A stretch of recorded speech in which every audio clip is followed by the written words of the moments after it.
times. Get on them. Get on them. Take them. Take them. What's up, guys? Welcome back to Southern Predator Tactics. Today's episode, we're going to talk about ATN scopes, the 4K Pro and the Thor4. Just simple little things that people have issues with. This quick little, presentation to kind of help people out, figure out what they need to do, and how to fix simple issues. If you haven't already, take a minute, hit that subscribe button, because I'm going to bring you more videos in the near future. Stuff like actual coyote hunts, product unveilings, reviews, how-tos, tips and tricks, troubleshooting, stuff like that. And, I enjoy doing it. I don't mind taking requests. Shoot me a comment or even send me an email. I'll put my email in the description of the video so you can contact me directly. I get back to you pretty quick. So without further ado, one of the first things that people, tend to mess up with are the SD cards. It's real simple. ATN recommends 4 to 64 gigabyte cards, class 10. Get mine out so I can kind of show you what we got here. Alright. I run a 16 gigabyte. I have the same SD cards in all 3 of my scopes. It's a PNY 16 gigabyte, class 10, which ATN recommends, and it is a SDHC. Pay close attention when you're buying your SD cards. Make sure it is not a SDXC. ATN recommends SDHC and class 10. 16 gigabytes seems to be the most trouble-free size. You're not really going to have issues with audio not lining up with the video and stuff like that. When you get into larger size SD cards, you might have that issue. I personally have not experienced it, but I have met people who have. But, don't go throwing a 256 gigabyte card in the scope and expect not to have issues. ATN recommends 4 to 64 gigabytes, SDHC, class 10. And remember, when you put your SD card in, foil side up. Alright, so we'll stick that back in there. And while we're right here, people have issues with these little rubber covers. One thing that I recommend to people is, be gentle with them. And when you put them back in, make sure that they are fully seated. Run your finger or thumb completely around the edges of it and make sure everything's in there nice and tight, that it is fully seated. I shoot a lot, I hunt a lot, and I have not had any issues with these covers coming open. On some of the scopes on the SD card, there may be a little a groove right here. It's kind of protruding, and it will make contact with your SD card, causing it to eject unexpectedly. Just take a razor blade and shave that right off, or you can even contact ATN directly, and they'll send you a replacement. Alright, so moving along. Another issue that people have is with their charging cords. I have a brand new one here that's never been in a scope, brand new. One of the things to do is get it lined up, and this is where people have issues. Like, it feels like it's in right there, it's kind of solid, but it's not fully seated, and they're scared to give it much more pressure. But I'll be the first one to tell you to go ahead and send it home. It's going to slide right in there. It's going to be kind of difficult the first time, but after that it gets easier.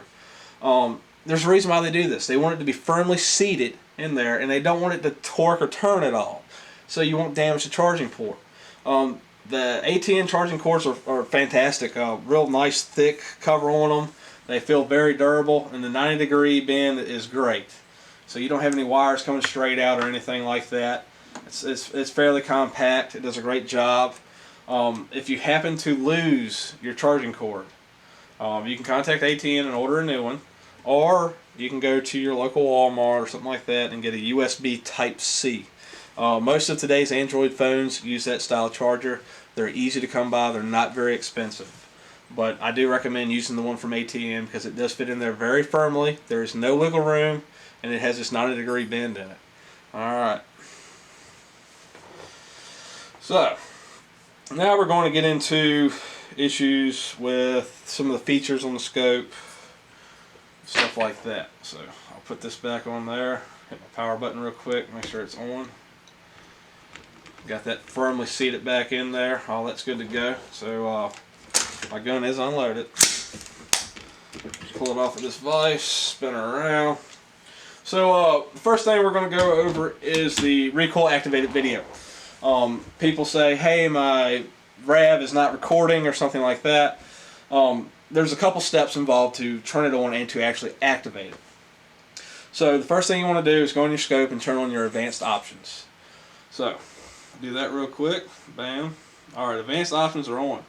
So the first thing that I would do if the RAV is something you do want to use, go into your menu, go to the wrench icon, then go to photo video and scroll down to recoil activated video. And this is where you can choose your recording length before the shot and after the shot. So for before shot, you can do 5, 10, 15, 5, 10 or 15 seconds. And after shot, you can do 5, 10, 15, 20, 25, 30 to infinity. So it can record it indefinitely. I'm just going to leave mine on 15 seconds before the shot and 30 seconds after the shot. And I want to go back to my menu carousel and scroll over to recoil activated video. And I'm going to hit OK to turn it on. Now at this point it is just on. It is not activated. So you can shoot all you want and it will not record anything. You actually have to hit your right arrow button like you would normally push to record video normally. Hit that one time and in your top left corner you'll see the RAV icon in red. And that's telling you, hey, I'm ready to go when you are. So just to see, I'm going to simulate a recoil action with my weapon. I'm going to lock it down in the vise a little bit and I'm just going to smack the side of the firearm here. It is recording. Nothing to it. And I'll go ahead and stop the recording by pushing the right button. And in doing that, you push the right button, it will stop the recording and deactivate RAV. If you want to turn RAV back on, you have to hit the right button again to turn it back on. I don't usually run mine. I do a lot of recording anyways, so I just leave mine off. So after that, we'll go to zeroing. When you're zeroing for your primary weapon or secondary or what have you, you want to make sure your ballistics calculator is off. Okay, I just cut my ballistics calculator off. I just fired around. I got my crosshair on the point of impact. And I moved the other crosshair to, my crosshair's on my point of aim, and I moved my crosshair to my point of impact. Hence, 1 shot 0. Then you come back and verify, shoot a 3 to 5 shot group. Now, say you got your 0 set for this gun, and now you want to put it on another gun. I run my Thor4 on 3 different guns. This is my 6.5 Grendel. I have a 223 and a 6.8 SPC. I have profiles for all 3 of those guns with different bullets. I hand load for all my firearms, and I have loads for every reason. So I have several reload 0 profiles to choose from. One thing that to be aware of, if you're making profiles on your scope, it's just going to be a bunch of numbers essentially. You have to connect your Obsidian 4 app to your scope, and you can name your profiles at that point. You can put in the name, what bullet that you're shooting and stuff like that. Then you can also put in the speed of the bullet, the ballistics coefficient, stuff like that. And that stuff is very important if you want to run your ballistics calculator. You can get your bullet info from the manufacturer's website if you're shooting factory loads, or if you're loading hand loads, you already know how to get it. Y'all have a chronograph, y'all are ready to go. Alright, now I have my 0 profile set, everything's good to go, but I don't want to lose my profiles when I do a firmware upgrade or something happens. So what I'm going to do is I'm going to go to my wrench icon, I'm going to scroll on over to profiles, and I'm going to scroll down to export to SD card. It's going to come up with a little screen that says export profile will overwrite the file on the SD card, continue, yes or no. Select yes. Now all your profiles are saved onto your SD card, so you don't have to worry about losing them. And another thing that I do, and I like redundancy, is I'll go to, when I'm done zeroing in for that particular load, I'll go over to my zero reticle screen, and I'll write down my X and Y. You get to that by going to your menu carousel and scrolling over to your zero reticle icon, select that. And on the top center of that screen, you'll have your X and Y. So my X, -24, my Y, -39. So I have a notepad on my phone, put that info in there, and I got it if I ever need it. So, save and exit. So I'm good to go there. Reticle issues, or issues with widgets or anything like that. Say you're out hunting, then you look through your scope, and it's just video. You have no widgets, no reticle, nothing like that. At that point, I do recommend people reflash their scopes. And this is where backing up your SD card comes in handy and all that good stuff. I have a video. Check out my channel. It's 4K and Thor4 blank screen fix. Very simple. You go through that whole process. Then when you want to put your zero profiles back on, you go back to your menu carousel, go to your little wrench icon, scroll over to profiles and zero, then import from SD card. So at that point, all your profiles are back on the scope and you're ready to rock. Alright, so I think I pretty much covered everything I wanted to today. Let's talk about chargers real quick. This is the charger that I use to charge my scope.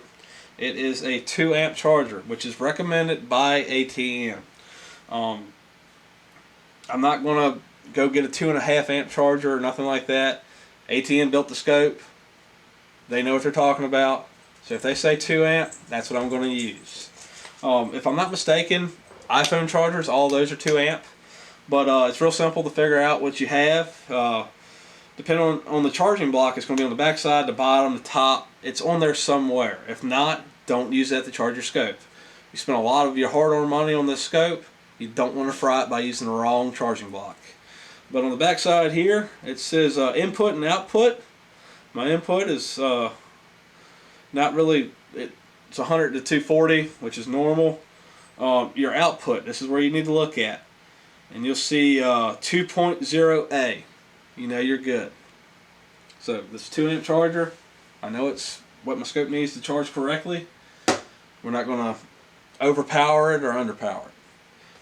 There's charging blocks that are 1.55 amps. There's charging blocks that are 2.1, 2.4, 2.5, so on and so forth.